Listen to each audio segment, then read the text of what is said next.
Saur sepuh dalam kisah Kembang Gunung Lawu, diproduksi oleh Haravana Record.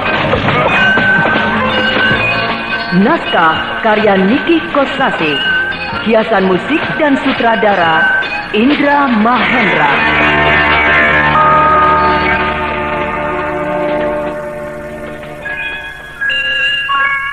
Halo para pendengar tercinta. Saya Eli Irmawati, pemeran Dewi Mantili. Kalau terserang flu, pilek, demam dan sakit kepala, saya selalu minum Prokol, sebab saya yakin akan khasiat Prokol. Prokol obat flu resep dokter yang sekarang dijual bebas. Prokol cepat berkhasiat, Anda pun cepat sehat.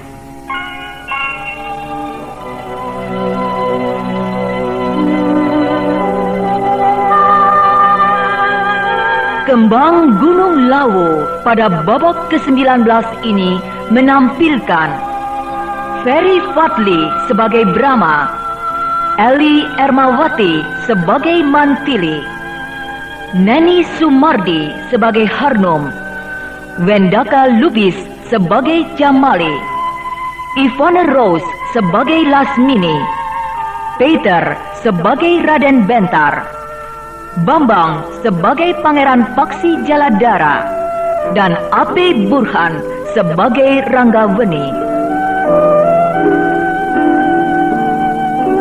Inilah Kembang Gunung Lawu babak ke-19.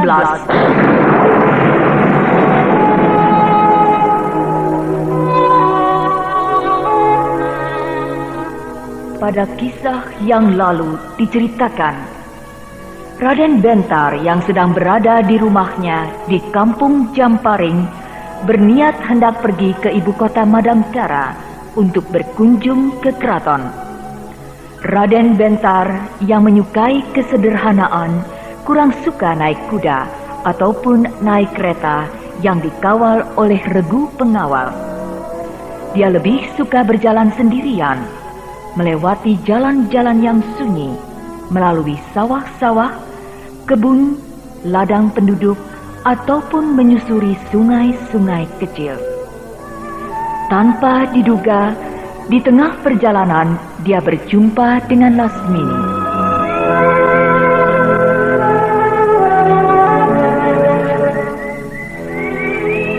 Perjumpaannya yang pertama dengan Lasmini di desa Halimun menumbuhkan kesan yang dalam bagi Raden Bentar. Penampilan Lasmini dirasakan amat menyenangkan, membuat Raden Bentar amat suka kepadanya. Begitu pula penampilan Raden Bentar oleh Lasmini dirasakan amat mengagumkan, membuat Lasmini amat suka kepada Raden Bentar. Maka tidaklah mengherankan bila mana mereka dengan cepat menjadi akrab.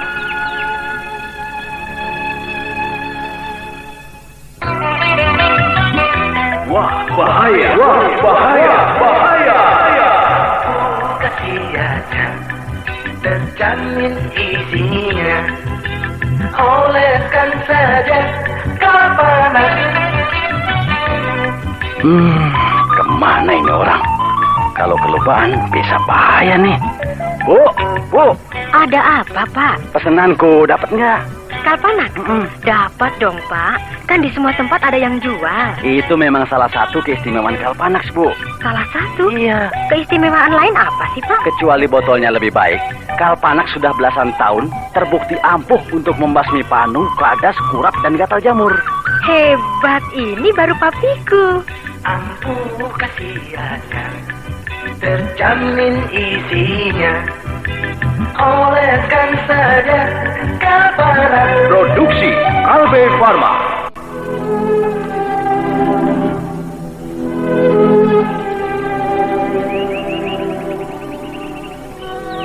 Apakah setiap kau pergi ke keraton dari Kampung Jamparing selalu melalui jalan yang ini? Tidak selamanya, sebab saya tidak menyukai pengulangan-pengulangan yang membosankan. Jadi, saya selalu mencari jalan-jalan yang baru, yang belum saya tempuh sebelumnya. Apakah setiap pengulangan akan mendatangkan kebosanan? Benar, bila pengulangan itu tidak disertai pengembangan. Maksudmu? Bila pengulangan itu disertai dengan pengembangan, maka dia tidak akan membosankan. Bahkan sebaliknya, menumbuhkan keasikan dan kegairahan. Aku belum bisa menangkap maknanya. Kenapa Bibi banyak bertanya kepada saya? Tidak bolehkah aku sering bertanya kepadamu? Tentu saja boleh. Akan tetapi, kenapa begitu? Sebab kau pandai. Pengetahuanmu sangat luas. Apakah seorang yang memiliki pengetahuan yang luas harus menjadi tempat bertanya? Kau menguji aku, Raden. Sebab sebenarnya kau sendiri sudah tahu jawabannya. Saya ingin Bibi sendiri yang menjawabnya. Kalau kau tersenyum, kau nampak manis. Bibi belum menjawab pertanyaan saya. Kau berani memaksa aku?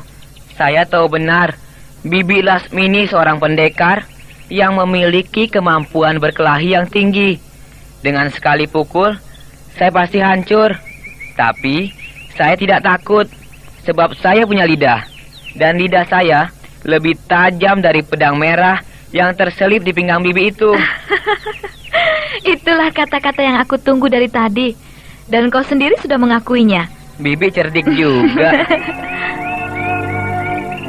Baiklah, aku akan menjawab pertanyaanmu.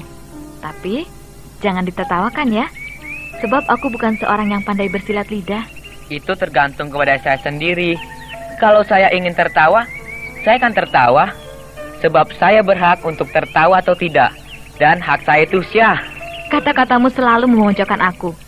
Baiklah, aku akan masa bodoh. Kau mau tertawa atau tidak? Silahkan. Menurut aku, ini menurut aku ya. Tidak tahu kalau menurut kamu. Suatu pembuka kata yang baik. Sudah. Kamu. Saya jangan dipojokkan terus. Nanti aku akan mogok bicara. Baiklah, silahkan. Menurutku, seseorang yang memiliki pengetahuan yang luas tidak perlu diminta. Harus bersedia memberikan penerangan kepada orang lain yang membutuhkannya. Sebab ilmu pengetahuan adalah sebuah ilmu yang wajib diamalkan. Karena kalau hanya untuk dimiliki sendiri tanpa menghiraukan kepentingan orang banyak, maka dia adalah orang pandai yang tidak pandai. Maksudku, tidak bijaksana. Pintar. Tapi aku lupa peribahasanya. Berdiri di atas menara gading. Iya, benar begitu. Orang yang bangga terhadap kepandaiannya sendiri, kemudian dipakai untuk diri sendiri tanpa menghiraukan kepentingan orang banyak, ialah orang yang berdiri di atas menara gading. Demikianlah, Lasmini dan Raden Bentar terus berjalan menyusuri pesawahan, kebun, ladang, kali kecil sambil tak henti-hentinya bercakap-cakap. Keduanya nampak semakin akrab, menempuh perjalanan dengan kegembiraan, tertawa dan bergurau penuh ceria.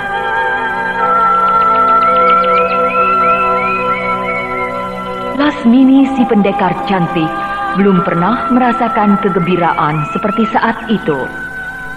Perkenalannya dengan Raden Bentar membuat hatinya berbunga-bunga. Kedua matanya yang indah nampak berbinar-binar dan paras wajahnya yang cantik berseri-seri. Begitu pula Raden Bentar yang senang berteman, hatinya amat gembira mendapat sahabat baru. Tidak terasa, mereka sudah sampai di gerbang kota. Kita sudah sampai. Kenapa berhenti? Silahkan Raden terus berjalan sendiri memasuki ibu kota Madangkara. Saya akan mengambil jalan lain. Kenapa Bibi begitu? Bukankah lebih baik kita terus berjalan bersama-sama? Kurang baik, Raden. Kurang baik? Raden putra seorang raja. Raja Agung Brahma Kumbara yang sangat dipuja-puja oleh rakyat Madangkara. Tidak baik berjalan bersama-sama dengan saya di tempat yang ramai. Anda sedang mendengarkan saya seorang pendekar yang liar. Saya hanya seorang rakyat jelata. Derajat saya jauh lebih rendah daripada Raden. Bibi Lasmini, saya tidak suka Bibi berkata begitu. Kita sama, kita sederajat. Aku tahu kau tidak suka kepada perbedaan derajat, tapi kau harus ingat kedudukanmu sebagai seorang putra raja. Kau tidak bisa menuruti kehendak hatimu sendiri, sebab di belakangmu ada rakyat, dan kau harus mengindahkan perasaan rakyat. Rakyat Madangkara akan tidak senang bila kau junjungannya direndahkan. Ya, kata-kata Bibi memang benar. Saya mau tidak mau harus mengindahkan perasaan rakyat. Nah, selamat tinggal Raden Bentar. Mudah-mudahan kita dapat berjumpa lagi. Entah kapan. Apakah harus berkata entah kapan? Apakah perlu bagi kita untuk berjumpa dan berjumpa lagi? Apa salahnya? Raden suka berteman dengan saya? Apakah tutur kata saya serta sikap saya sejak menempuh perjalanan dari kampung Jamparing sampai ke gerbang kota ini yang bersedia berjalan bersama-sama dengan Bibi kurang cukup sebagai suatu perwujudan dari keterbukaan? Terima kasih Raden Bentar. Kau masih muda sekali, baru menginjak usia remaja. Tapi sinar yang memancar dari wajahmu menunjukkan bahwa kau tumpuan harapan rakyat Madangkara di masa depan. Saya merasa gembira bahwa Raden mau berteman dengan saya. Saya juga sangat gembira punya teman seorang pendekar yang cantik. Selamat jalan Raden. Terima kasih. Hiat! Bukan main. Ilmu apa yang dipakainya itu? Sekali genjot, tubuhnya melesat dan lenyap dari pandangan mata. Sebaiknya aku langsung saja ke keraton, menghaturkan sembah kepada Yanda Brahma. Ya, dari istana terus ke rumah Bibi Mantili, menjumpai Rai Paksi, selanjutnya ke Keputren, menengok Rai Pangeran Wanapati. Nana, ayahmu datang. Mana Sukri? Belum pulang, Pak. Main ke rumah teman. Bapak sakit ya? Flu? Iya. Ke dokter, makanya ke dokter, Pak. Ayo, aku antar. Mana ada waktu, Bu. Aku mesti berangkat kerja lagi. Oh, kalau begitu minum Prokol, Pak. Hah? Minum Prokol sama dengan mendapat obat flu resep dokter. Iya, Pak. Sekarang kemasannya baru lagi. Bagus. Iya, coba sini aku minum Prokol. Loh, Pak, sudah mau berangkat lagi? Prokol memang manjur, Bu. Aku berangkat dulu, Bu. Ayo, Nana. Prokol memang manjur. Bapakmu, Nana, cepat sembuh. Prokol memang cepat berkhasiat. Kemasannya baru. Daulat Kakang Brahma, saya menghaturkan sembah. Sembahmu aku terima, Mantili. Daulat tuanku, hamba menghaturkan sembah. Sembahmu aku terima, Tumenggung Jamali. Nah, aku siap mendengarkan laporan. Desa Halimun sudah siap untuk menyelenggarakan upacara peresmian pekerjaan raksasa, Kakang. Kepala Desa Halimun bersama para bawahannya sudah melakukan langkah-langkah yang baik dalam rangka tibanya hari peresmian. Pusat upacara itu ditempatkan di mana? Di ujung jalan baru. Iya, aku setuju. Sebab di tempat itu ada sebuah tegalan yang luas. Lebih dari cukup untuk sebuah tempat pemusatan upacara yang besar. Benar, Kakang. Sudah dibuat gambar denahnya? Sudah. Tumenggung Jamali sendiri yang membuatnya. Aku ingin melihatnya. Daulat tuanku. Inilah gambar denahnya. Ini tegalan dan ini ujung jalan baru. Bagus. Ujung jalan baru itu tepat berada di tengah-tengah tegalan. Lalu ini apa? Permukiman? Benar, tuanku. Pemukiman penduduk ini berada di sebelah timur tegalan. Ya, meskipun tidak padat, tapi rumah-rumah penduduk yang ada di sekitar tempat ini cukup banyak. Iya. Yang ini bukit-bukit kecil, tuanku. Memanjang dari sebelah utara sampai ke sebelah barat. Jadi hampir merupakan setengah lingkaran. Bagus sekali. Secara tidak langsung sebagai pelindung, penahan angin kencang yang datang dari arah utara. Benar, tuanku. Sehingga pada waktunya nanti, ketika berlangsung upacara peresmian, Panggung-panggung kehormatan yang ada di Tegalan itu sama sekali terlindung dari gangguan angin kencang. Selanjutnya akan menjadi teduh dan suasana menjadi nyaman tanpa ada gangguan apa-apa, Tuanku. Iya. Demikianlah, pagi itu Mantili dan Jamali memberikan laporan secara terperinci mengenai persiapan upacara peresmian selesainya pekerjaan raksasa kepada Brahma. Setelah itu, Mantili dan Jamali meninggalkan istana untuk melakukan pertemuan dengan para pejabat lainnya yang tergabung di dalam panitia upacara peresmian. Aku sudah lega. Tuanku Brahma sudah menyatakan persetujuannya terhadap rancangan kita. Sekarang tinggal melakukan langkah-langkah perwujudannya. Apakah kau akan langsung ke pendopo mawar? Ya, sebab sebentar lagi semua anggota panitia berkumpul untuk rapat. Kau juga harus hadir, Mantili. Sebab kau pengawas. Iya, tapi sebentar. Tunggu dulu. Ada apa? Bagaimana dengan pendapatmu tentang Lasmini? Lasmini? Kenapa kau terkejut? Bukankah kau sendiri sudah tahu bahwa Lasmini akan datang ke ibu kota? Maksudku, apakah kedatangannya akan membuat sesuatu yang tidak kita harapkan? Ingat, Jamali, dia seorang perusuh.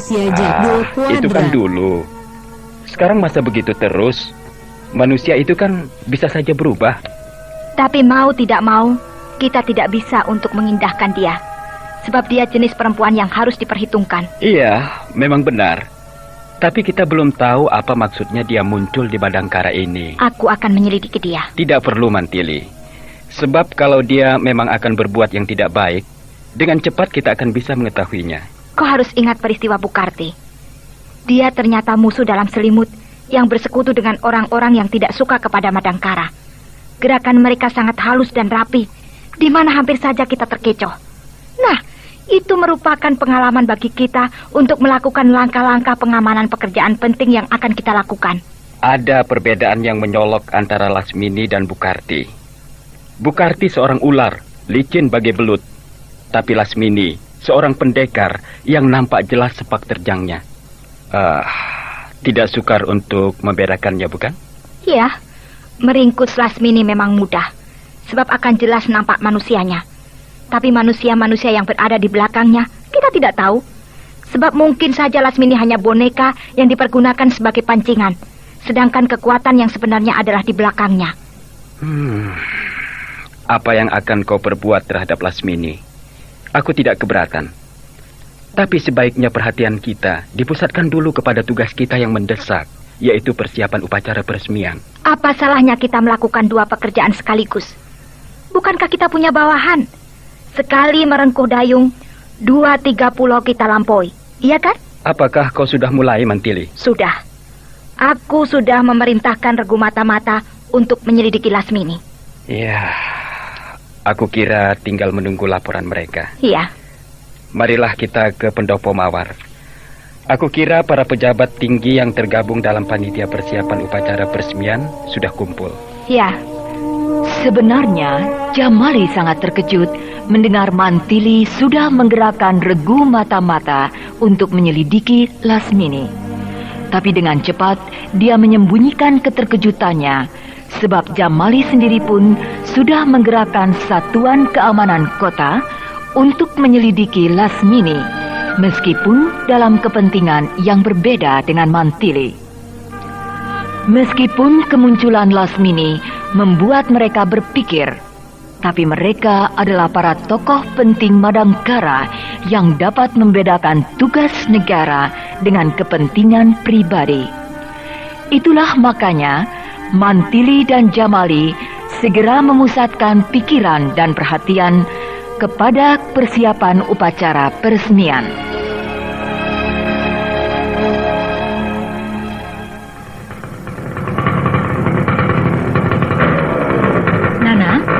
Ayahmu datang. Mana Sukri? Belum pulang, Pak. Main ke rumah teman. Bapak sakit ya? Flu? Iya. Ke dokter, makanya ke dokter, Pak. Ayo, aku antar. Mana ada waktu, Bu. Aku mesti berangkat kerja lagi. Oh, kalau begitu, minum Prokol, Pak. Hah? Minum Prokol sama dengan mendapat obat flu resep dokter. Iya, Pak. Sekarang kemasannya baru lagi. Bagus. Iya, coba sini aku minum Prokol. Loh, Pak, sudah mau berangkat lagi? Prokol memang manjur, Bu. Aku berangkat dulu, Bu. Ayo, Nana. Prokol memang manjur. Bapakmu, Nana, cepat sembuh. Prokol memang cepat berkhasiat. Kemasannya baru.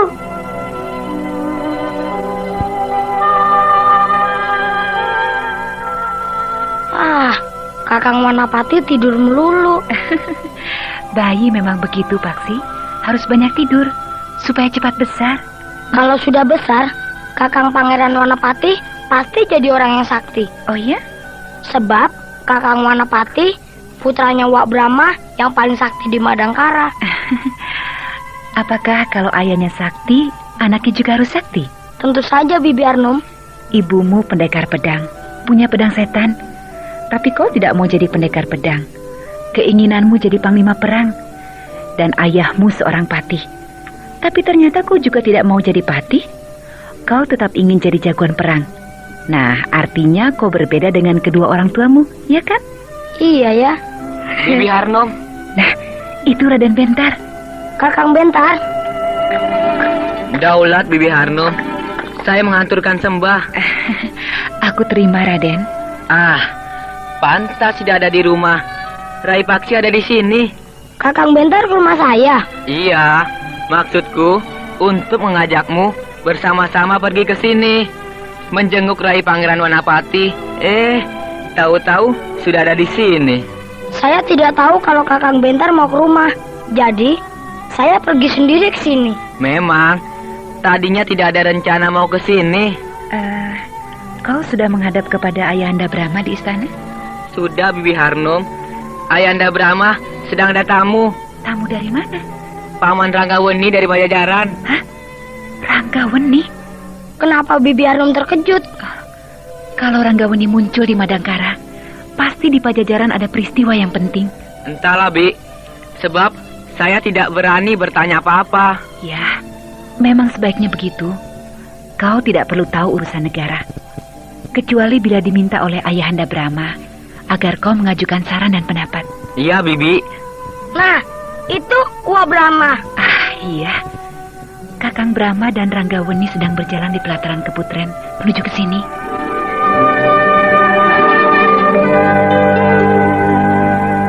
Wah, kau juga rupanya ada di sini, Paksi. Daulat, Wak Brahma.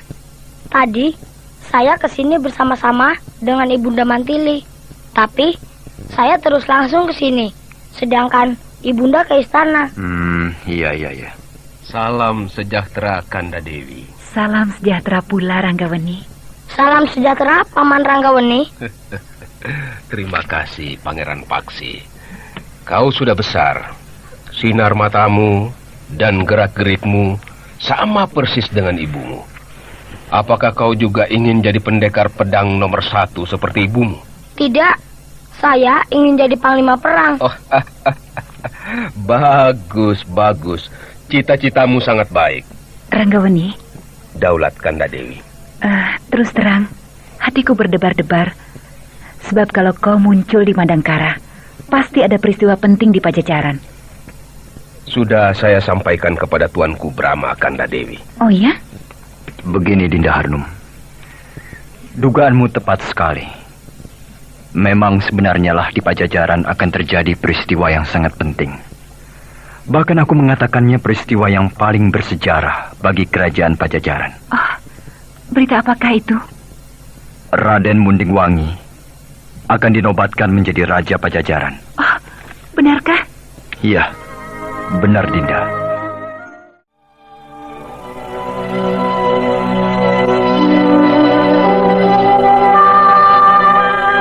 Dugaan Harnum memang tepat. Kalau Ranggaweni datang ke Madangkara, berarti di Pajajaran ada peristiwa yang sangat penting. Bahkan Brahma sendiri mengatakannya sebagai suatu peristiwa yang bersejarah bagi masa depan kerajaan Pajajaran. Prabu Garba Menak, Raja Pajajaran, yang kedudukannya sebagai raja sementara pengganti Prabu Niskala Wastukancana, usianya sudah lanjut dan berniat menyerahkan tahta singgasana kerajaan kepada Raden Mundingwangi yang paling berhak sebagai ahli waris tahta kerajaan, sebab Raden Mundingwangi adalah putra tunggal Prabu Niskala Wastukancana. Lalu bagaimana dengan putra Prabu Garba Menak sendiri, yaitu Pangeran Kian Santang dan Putri Lenggang Pangkuan? Apakah mereka tidak merasa kecewa? Nah, pendengar yang budiman, marilah kita ikuti lanjutan serial Sandiwara Radio ini yang dipersembahkan oleh Prokol, obat flu yang dulu dibeli dengan resep dokter, sekarang dapat dibeli bebas di mana-mana, dan Kalpanax, obat penyakit kulit yang ampuh khasiatnya.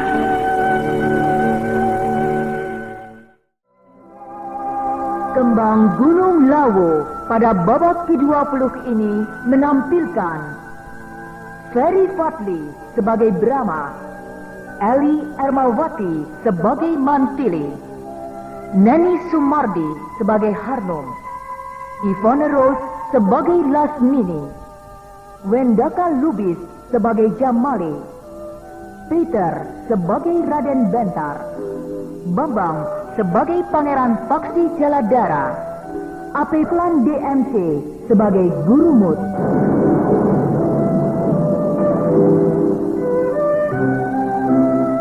Inilah Kembang Gunung Lawu babak ke-20.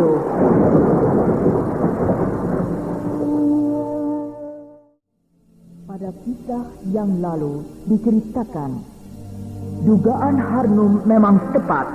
Kalau Ranggaweni datang ke Madangkara, sudah dapat dipastikan bahwa di Pajajaran terjadi peristiwa yang sangat penting.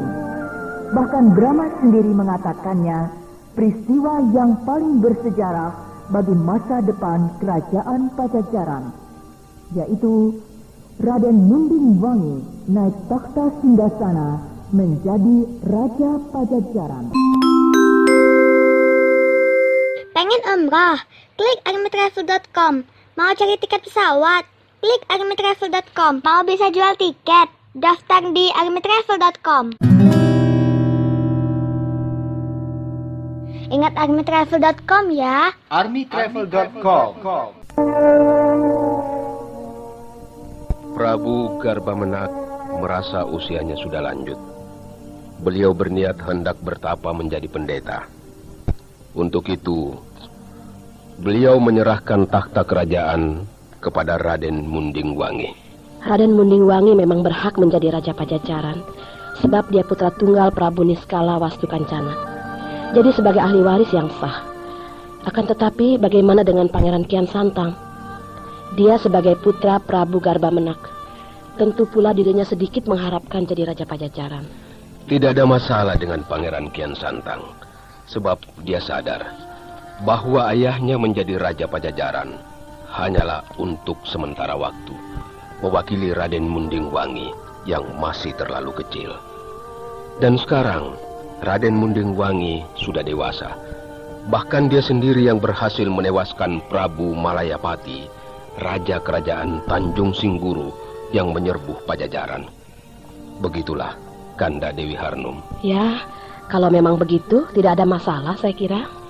Selain itu, yang dapat mengangkat keris pusaka Ciung Wanara hanya satu orang, yaitu Raden Mundingwangi. Jadi dengan demikian, semua pihak tidak bisa menyangkal lagi bahwa Raden Mundingwangi lah yang harus menjadi Raja Pajajaran. Iya, ya. Tapi kapan waktunya? Sebab kami juga di sini punya kesibukan, yaitu akan menyelenggarakan upacara peresmian pekerjaan raksasa yang baru saja selesai. 2 hari setelah upacara peresmian itu diselenggarakan. Waduh, mepet sekali. Apakah kita bisa menghadirinya, Kanda Brahma? Raden Mundingwangi sengaja memojokkan aku. Memojokkan Kanda? Caranya Raden Mundingwangi agar aku sendiri yang hadir pada waktu penobatannya. Memang harus begitu. Saatnya hampir bersamaan dengan kesibukan kita. Ya, saya mengerti. Kita semuanya di sini tanpa kecuali terlibat di dalam kesibukan upacara peresmian itu. Sehingga tidak mungkin kita bisa mengutus seorang utusan ke Pajajaran. Sebab pemberitahuannya mendadak sekali dan juga waktu penobatannya sangat mepet. Padahal perjalanan ke Pajajaran paling cepat 1 bulan. Hanya Kanda Brahma yang bisa menempuhnya dalam waktu 2 hari. Bahkan 1 hari pun bisa. Raden Mundingwangi memang pintar. Dia tidak mau orang lain dari Madangkara yang hadir, melainkan harus aku. Ya, memang Kanda Brahma harus hadir. Sebab seperti kata Kanda sendiri, bahwa peristiwa itu merupakan peristiwa yang paling bersejarah bagi kerajaan Pajajaran. Iya. Demikianlah, hari itu pula Ranggawani segera kembali ke Pajajaran untuk mengejar waktu agar sampai di Pajajaran tepat pada waktunya dengan saat penobatan Raden Mundingwangi. Sedangkan di Madangkara sendiri, kesibukan semakin nampak, terutama para anggota panitia. Semuanya bekerja keras tanpa kenal lelah demi berhasilnya upacara peresmian tersebut, sebab akan diselenggarakan secara besar-besaran.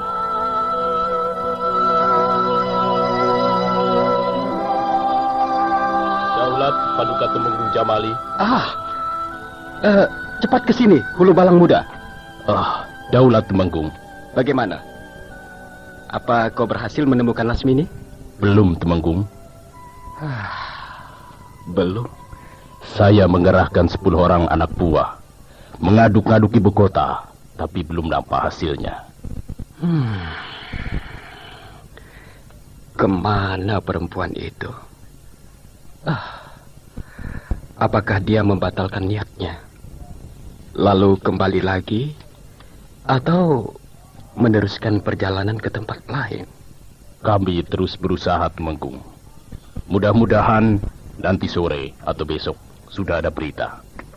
Anak buahmu dan kau sendiri mencari Lasmini memakai pakaian apa? Seperti biasa, Tumenggung. Pakaian seragam. Jangan. Mulai saat ini, pakai pakaian biasa saja. Pakaian rakyat kebanyakan. Kenapa begitu, Tumenggung? Aku takut kau dan anak buahmu bentrok dengan regu mata-mata. Bentrok dengan regu mata-mata? Apa maksudnya, Tumenggung? Begini. Sebab Mantili juga sedang melakukan penyelidikan terhadap Lasmini. Oh, benarkah? Ya. Dia sudah mengerahkan pasukan mata-mata. Celaka. Itulah makanya kalian harus berpakaian preman. Kenapa Gusti Ayu Dewi Mantili juga mencari Lasmini? Apakah perempuan itu sangat istimewa? Lasmini musuh besar Mantili. Musuh Gusti Ayu Dewi Mantili? Iya. Kalau begitu, kenapa Tumenggung tidak bekerja sama saja dengan Gusti Ayu Dewi Mantili? Kau jangan bodoh, Hulu Balang Kurumut. Ini persoalan pribadi. Aku dan Mantili punya kepentingan yang berbeda dengan Lasmini. Kau tidak perlu tahu. Kau lakukan saja perintahku, lain tidak. Daulat Tumenggung. Nana, ayahmu datang. Mana Sukri? Belum pulang, Pak. Main ke rumah teman. Bapak sakit ya? Flu? Iya. Ke dokter, makanya ke dokter, Pak. Ayo, aku antar.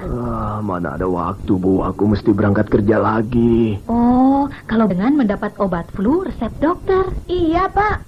Sekarang kemasannya baru lagi. Bagus. Iya, coba. Sini aku minum prokol. Loh, Pak. Sudah mau berangkat lagi? Prokol memang manjur, Bu. Aku berangkat dulu, Bu. Ayo, Nana. Prokol memang manjur.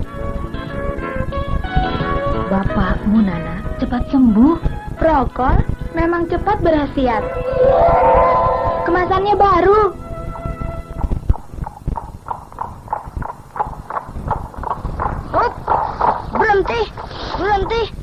Bandel amat ini kuda. Aku gantung di pohon sawo itu, baru tahu rasa kau. Paksi. Ibunda. Kenapa kau cemberut? Mengomel. Kuda dimarahi. Ada apa, Paksi? Tidak. Tumben. Biasanya kalau menunggang kuda, tidak betah jalan perlahan. Maunya berpacu. Dimanapun kau menunggang kuda, selalu berpacu. Tapi kali ini lain. Kudamu berjalan perlahan-lahan, lesu, dan kau nampak kesal. Ayo, jangan bohong sama ibunda. Kakang Bentar tidak ada. Kau mencari Bentar? Ya. Sudah ke istana? Sudah, dan tidak ada. Di pelataran sekitarnya? Sebab biasanya dia suka menyendiri, membaca buku di sekitar halaman istana yang sunyi. Halaman istana? Seluruhnya saya aduk-aduk. Tetap saja tidak ada. Sudah bertanya kepada penjaga istana? Seorang pun penjaga istana tidak ada yang tahu. Katanya, 1 harian tadi, mereka tidak melihat Kakang Bentar. Kalau begitu, pasti dia ada di gedung penyimpanan buku. Sebab dia betah sekali berada di situ. Kadang-kadang, dari pagi sampai malam, dia membaca buku. Juga tidak ada.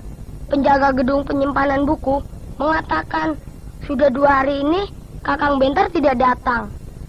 Mungkin di Keputren menjenguk Pangeran Wanapati. Juga tidak ada. Bibi Arnum dan semua emban-emban pelayan Keputren, tak seorang pun melihat Kakang Bentar. Iya. Kemana dia? Oh, pasti sudah pulang. Pulang ke kampung Jamparing. Tidak mungkin, sebab Kakang Bentar sudah berjanji kepada saya tidak akan pulang sampai upacara peresmian dilaksanakan di Desa Halimun.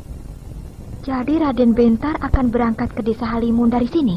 Ya, lantas Kakang Bentar akan menyuruh regu pengawal keraton untuk menjemput Bibi Pramita, ibundanya, ke kampung Jamparing. Iya. Memang tidak biasa bagi Raden Bentar untuk tidak berada di keraton. Dia bukan remaja pelancong yang gemar jalan-jalan, main-main, atau melakukan sesuatu yang tidak bermanfaat. Waktunya habis untuk belajar atau membaca buku. Kalaupun punya waktu yang senggang, selalu dipergunakan untuk hal-hal yang berguna. Itulah ibunda, saya heran sekali. Selalu berada hanya di 2 tempat, di kampung Jamparing dan di keraton. Kalau sudah berada di keraton, sekalipun tidak pernah keluar dari keraton. Tapi sekarang kok tidak ada? Kemana ya? Sudahlah, nanti ibunda akan menyuruh beberapa pengawal mencari Bentar. Sekarang kau masuk ke dalam rumah, istirahat. Sebab 1 harian kau berkeliling keraton mencari Bentar. Daulat ibunda.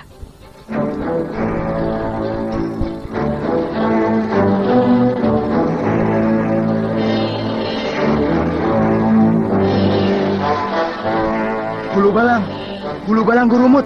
Ada apa, Tantama? Ribut benar kau ini. Saya melihat Raden Bentar. Melihat Raden Bentar saja ribut. Bukankah kau pernah melihat Raden Bentar kalau bertugas di keraton? Tapi ini lain, Hulu Balang. Lain bagaimana? Berkuda sendirian. Kudanya berjalan perlahan-lahan, menyusuri pinggiran kota. Mungkin dia sedang melancong, menikmati indahnya alam di pinggiran kota. Raden Bentar tidak pernah berkeliaran seperti itu. Di kampung Jampari, dia sering berjalan-jalan ke tempat-tempat yang sunyi, menyusuri sungai, atau kali-kali kecil, atau jalan-jalan di sawah, di ladang, dan sebagainya. Itu di kampung Jamparing. Tapi kalau ada di sini, tidak pernah begitu. Kalaupun keluar dari keraton, ada sesuatu urusan penting. Selalu dikawal oleh para pasukan. Ya, kau belum tahu kalau Raden Bentar sering berkeliaran di ibu kota Badangkara ini. Ya, jalan kaki, keluar masuk gang, lorong-lorong gelap, masuk ke rumah-rumah penduduk yang miskin. Saya pernah mendengarnya. Tapi katanya selalu menyamar, memakai pakaian yang jelek, supaya rakyat tidak curiga. Ya. Kalau dia sedang memeriksa keadaan kehidupan rakyat jelata. Lalu, yang kau lihat sekarang? Beliau berpakaian rapi dan mahal. Kudanya juga kuda keraton. jadi nampak jelas sebagai kaum bangsawan. Ya. Benar apa yang kau lihat? Saya berani dihukum picis kalau bohong. Berada di arah mana? Di luar kota, arah ke selatan. Apa kau lihat di sekitar tempat itu ada beberapa orang anggota pasukan pengawal istana? Tidak. Baik. Ayo kita lihat. Sebab biar bagaimana, keselamatannya harus dijaga. Meskipun kita bukan kesatuan pengawal istana, tapi wilayah kita mencakup ibu kota dan sekitarnya. Jadi tidak ada salahnya jika kita menjaga keselamatan Raden Bentar. Sebab kalau ada apa-apa terjadi pada dirinya, kita sebagai satuan pengawal ibu kota akan kena getahnya juga. Iya, benar.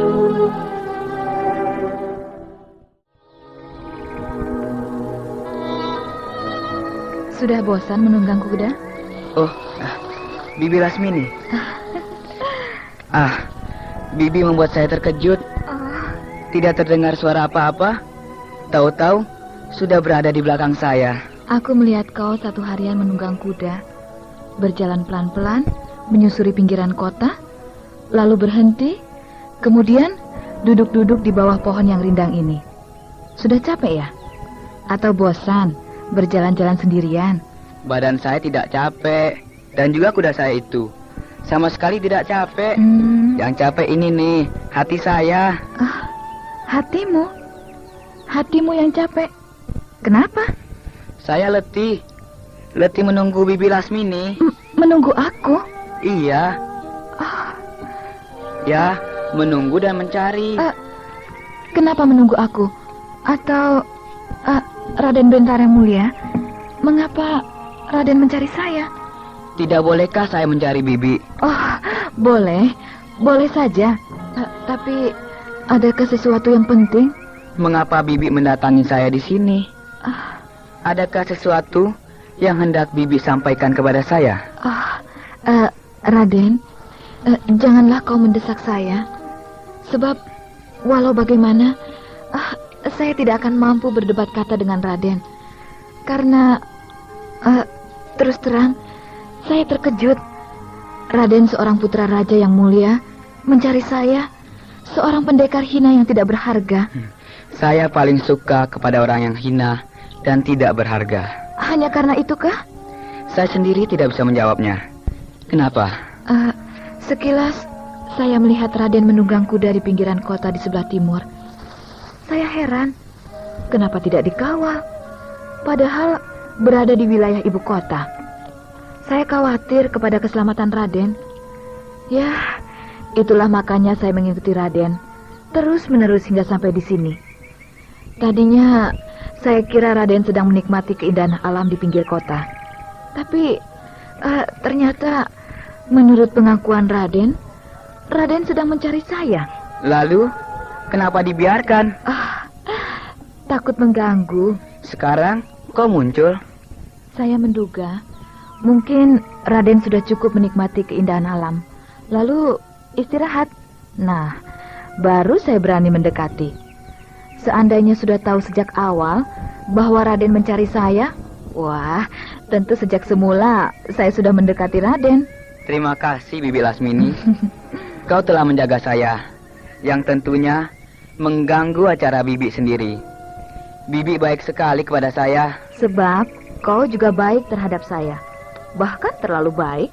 Mau bersahabat dengan saya, orang yang tidak punya. Orang tidak punya, tapi berpakaian mewah, mahal dan mentereng.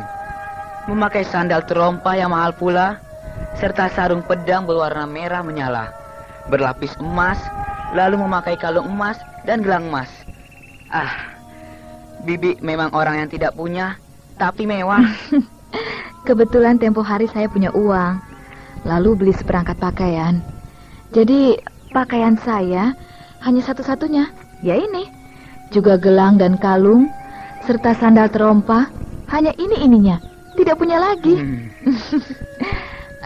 Raden Bentar, walau bagaimana saya tidak akan bisa menandingi kekayaan Raden. Sangat mustahil bagi saya untuk bisa menandingi harta kekayaan Raden. Loh, kok hanya tersenyum saja?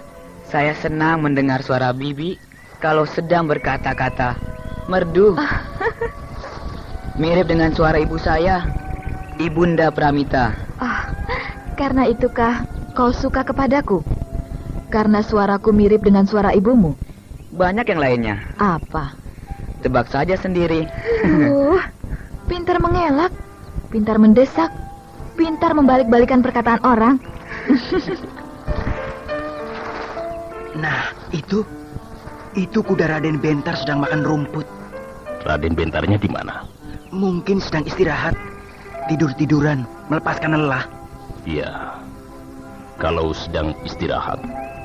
Kalau sedang dalam bahaya? Ya, dicari saja. Iya.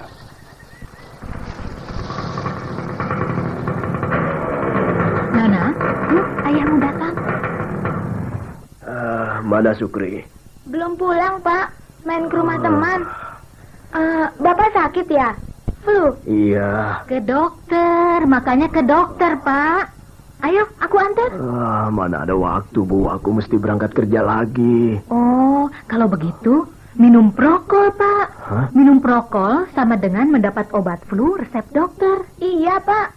Sekarang kemasannya baru lagi. Bagus. Iya, coba sini aku minum prokol. Loh, Pak, sudah mau berangkat lagi? Prokol memang manjur, Bu. Aku berangkat dulu, Bu. Ayo, Nana. Prokol memang manjur. Bapakmu, Nana, cepat sembuh. Prokol memang cepat berkhasiat. Kemasannya baru.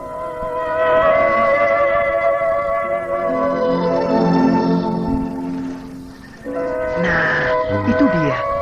Sedang duduk-duduk berdua di bawah pohon itu. Hah? Dia. Perempuan itu. Ada apa?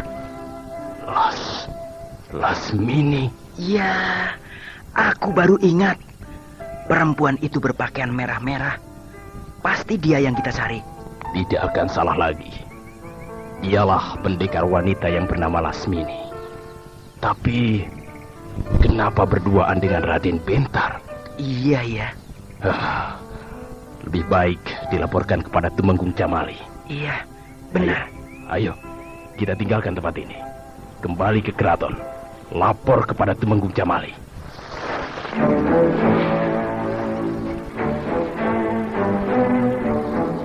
Berhenti! Diam di tempat! Siapa itu? Dua orang menghadang jalan di depan kita. Jangan-jangan anggota regu mata-mata anak buah Gusti Ayu Demantili.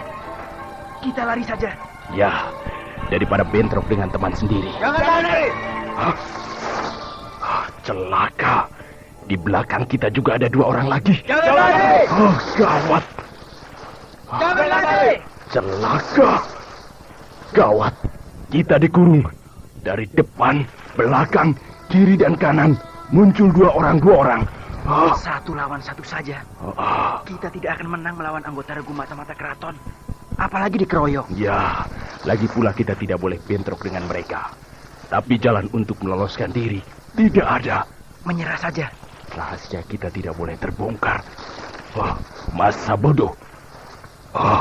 Kita harus berusaha untuk bisa keluar dari kepungan mereka. Ikuti aku. Ya! Jangan dibunuh!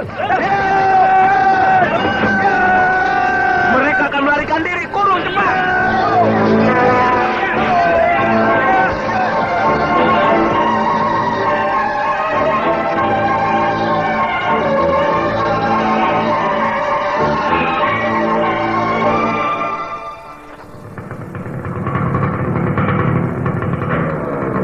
Nana, ayahmu datang. Mana Sukri? Belum pulang, Pak. Main ke rumah teman. Bapak sakit ya? Flu? Iya. Ke dokter, makanya ke dokter, Pak. Ayo, aku antar.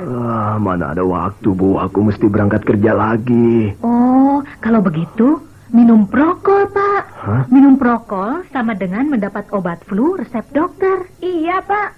Sekarang kemasannya baru lagi. Bagus. Iya, coba sini aku minum prokol. Loh, Pak, sudah mau berangkat lagi? Prokol memang manjur, Bu. Aku berangkat dulu, Bu. Ayo, Nana. Prokol memang manjur. Bapakmu, Nana, cepat sembuh. Prokol memang cepat berkhasiat. Kemasannya baru.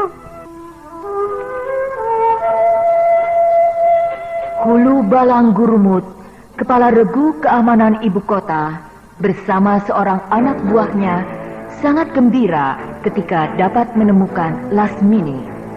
Akan tetapi, berubah menjadi terkejut ketika dilihatnya Lasmini berduaan dengan Raden Bentar.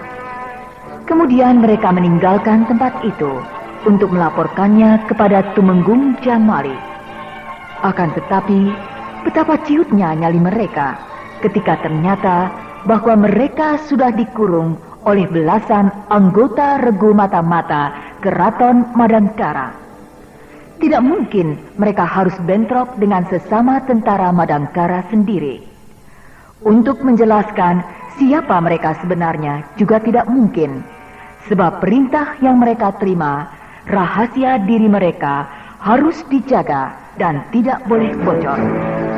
Jalan satu-satunya, mereka berdaya upaya meloloskan diri dari kepungan regu mata-mata tersebut tanpa melalui bentrokan yang mengundang bahaya maut.